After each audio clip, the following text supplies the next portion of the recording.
All right, strap yourselves in, folks. We're about to take a deep dive into a world where privacy is a distant memory. Today, we're tackling George Orwell's 1984. A world where Big Brother's always watching. Always watching. We've got all our notes here, Yeah. ready to unpack this dystopian masterpiece and see how it resonates even today, you know? Yeah, what strikes me about 1984 is how it just throws you right into this reality.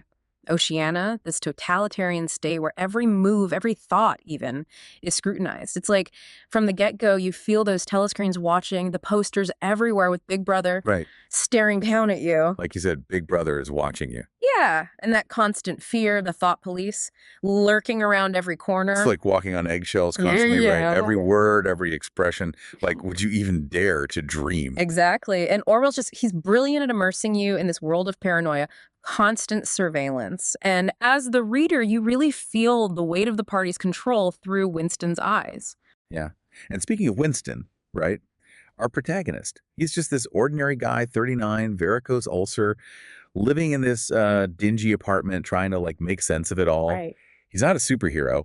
He's like relatable. You could almost picture yourself in his shoes. Yeah, I think that's what makes his struggle so compelling. He's surrounded by people who have completely bought into the party's propaganda. Like, they accept doublethink, this ability to hold two completely contradictory beliefs at the same time, and they think it's totally normal. Hold on, Yeah. doublethink. That is huge GE, and I bet listeners you can relate to that even today. Oh, absolutely. I mean, think about it. All this conflicting information we see daily, the way facts are twisted to fit certain narratives, we're all navigating a version of doublethink in this age of, what do they call it? Misinformation. Right. So Winston, he's like this little spark of rebellion in this society that demands total, utter conformity. Right. And his job. He works at the Ministry of Truth. Yeah. Ironic, isn't it? Yeah. It's anything but truthful. And this is where Orwell's genius shines. The Ministry of Truth is all about rewriting history, manipulating facts, creating this fake narrative that serves the party. It's like this giant propaganda machine, churning out lies disguised as truth. And poor Winston, Yeah. stuck right in the middle of it, grappling with his own conscience, forced to distort reality. Yeah. Soul-crushing work, really. And it just highlights the party's control over information, control the narrative, you control the people, their beliefs, and ultimately their actions. And in this crazy world, Winston, he dares to rebel. He starts his diary, secret act of defiance, in a world where they even monitor your thoughts. Chilling, isn't it? Oh, yeah. That diary, it's such a powerful symbol of his individuality, his refusal to just be swallowed up by the party. It's like this little space where he can finally express himself, his doubts, his anger, his longing for freedom. But it's dangerous. You're constantly reminded of the thought police, like this ominous presence that can snatch you for thinking the wrong things. Yeah, the concept of thought crime is, it's probably one of the most disturbing things in the book. Shows just how far the party's control extends. They want to dominate not just what you do, but what you think. And that moment when he writes, "Down with Big Brother," Mm. in his diary, I Mhm. felt that. My heart skipped a beat, like he was like signing his own death warrant. It's such a small act, but in this context, it's monumental. It's like a declaration of war against the party's total control. Then we meet Julia, this seemingly carefree woman, works in the fiction department. Turns out she's a rebel too. But her rebellion's different, right? Oh, yeah. Julia's all about personal freedom, pleasure, breaking the rules, doing what she wants when she wants. It's less about like intellectual, political stuff like Winston. It's more instinctual. And their relationship. It's like this spark of light in all the darkness, sneaking around, stealing moments of intimacy. In a world where love and desire are like completely suppressed. And the contrast is so striking, between the grim gray world of Oceania and the beauty of those secret meetings in the countryside. It just emphasizes how the party's trying to stamp out not only dissent, but like beauty, joy, all of it. Their room, above Mr. Charrington's shop, becomes this sanctuary, a temporary escape, away from the watchful eyes, a place to be themselves, connect on a human level. Yeah, that room, a little glimmer of hope. Even in this oppressive world, human connection, love, it can still exist. But there's always danger lurking in Oceania. Winston's fascination with O'Brien, this high-ranking inner party member, leads them down a dangerous path. O'Brien's a master at manipulation, presents himself as someone who understands Winston's doubts about the party, but his real intentions are far more sinister. Their meeting at O'Brien's apartment Telescreen off, wine flowing. It feels like forbidden, almost sacred. You can feel Winston's hope building. But there's also this sense of dread, like something's off. Yeah, that scene. It's a masterclass in suspense. Orwell builds the anticipation, the unease, leaves you wondering what's next. And we all know what happens next, right? That chilling twist. O'Brien reveals he's loyal to the party. It's like a punch to the gut. A reminder that in Oceania, trust can be your downfall. That betrayal, it's a turning point. Winston and Julia, they're in a nightmare. No escape. Back again for more, 1984. Last time we saw Winston and Julia fall right into O'Brien's trap.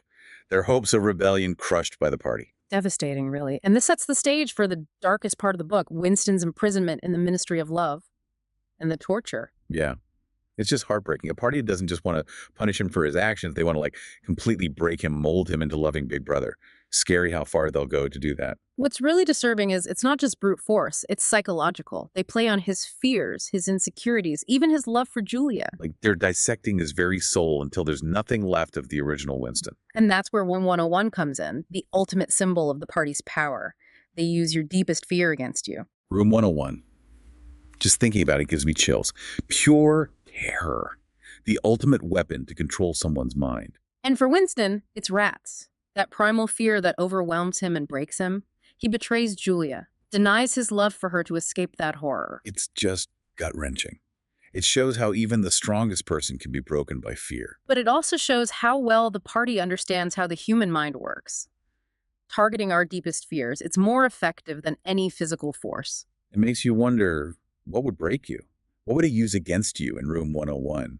Makes you face your own weaknesses in a pretty unsettling way. Right. It forces you to ask yourself, how strong are my values? Could I withstand that kind of pressure? Besides the torture, there's the party's control over information, over history. Winston's job at the Ministry of Truth, rewriting history. It shows how they manipulate the past to control the present. Control the past, control the present. By erasing inconvenient truths, making up things that never happened, the party creates a reality that suits them. It's like gaslighting on a mass scale, making people doubt their own memories and perceptions. And then there's the language they use, newspeak, designed to limit thought and expression. They simplify language, get rid of words related to freedom or rebellion, critical thinking. They're basically trying to shrink the space for independent thought.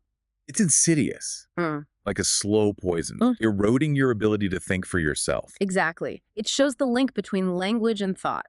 The words we use shape how we see the world. Control language, and you control how people think. And then there's doublethink, which we talked about before, holding two opposite beliefs at the same time and believing both.